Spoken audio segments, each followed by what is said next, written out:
So we're going to summarize the day. So I think I welcome you, Elinor Odeberg, to the stage, and also Philippa Sigl-Glöckner.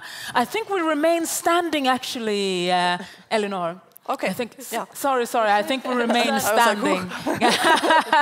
I understand that it would feel good to sit down, but soon enough.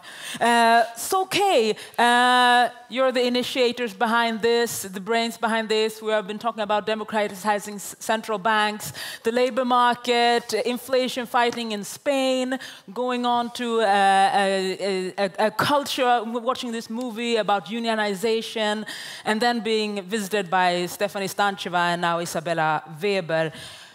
What have you learned today? Please. There's every reason to have hope. This is amazing. I mean, not just that it was interesting, but also to see the diversity in methods. Yeah. You know, someone like Stephanie looking at the micro level, you looking at the macro level, Isabella taking a very historical approach. Like, we really have a much, much wider and more sophisticated understanding of the economy. And we're in a very different place from 2009 when I was studying economics, and it was all about shifting curves and nothing else would count. So thank you so much. Thank you. Elinor, what has surprised you by today? What of everything we've talked about, what was new to you? Well, there's been many impressions that I take with me today. I was very impressed by all of our speakers on the counter-inflationary methods in Spain, Stephanie's presentations on public perception of redistribution of wealth. I think there's a lot of takeaways, but the main takeaway is to gather us here, right, to discuss this, to give us new insights, new thoughts on how to view fiscal and monetary policy, and hopefully, you know, take the debate out on the workplace or on the streets.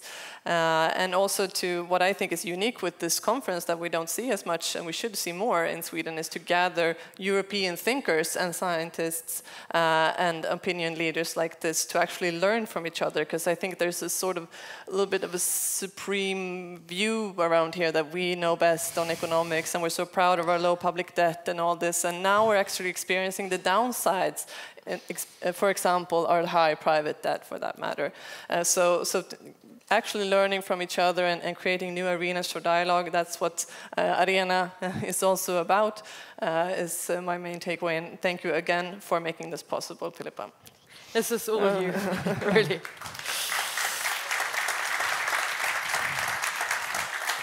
And the discussion will continue.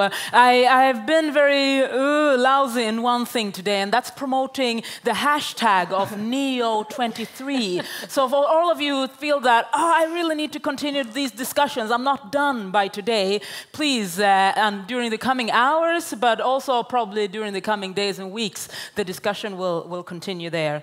But Elinor, one last question. I know that your head are spinning. Maybe you're already planning the next conference, the next book, the next future research. What kind of visions, after this new economic order, the future of progressive fiscal policy, what visions do you have for the coming year regarding these topics that we've discussed?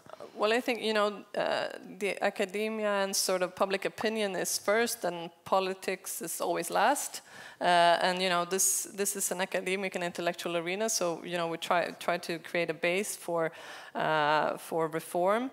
And what I essentially would like is that the finance minister is, you know, taking the front seat for economic policy, and that the central bank president actually takes the back seat. Because now we've had the opposite, and it's not working.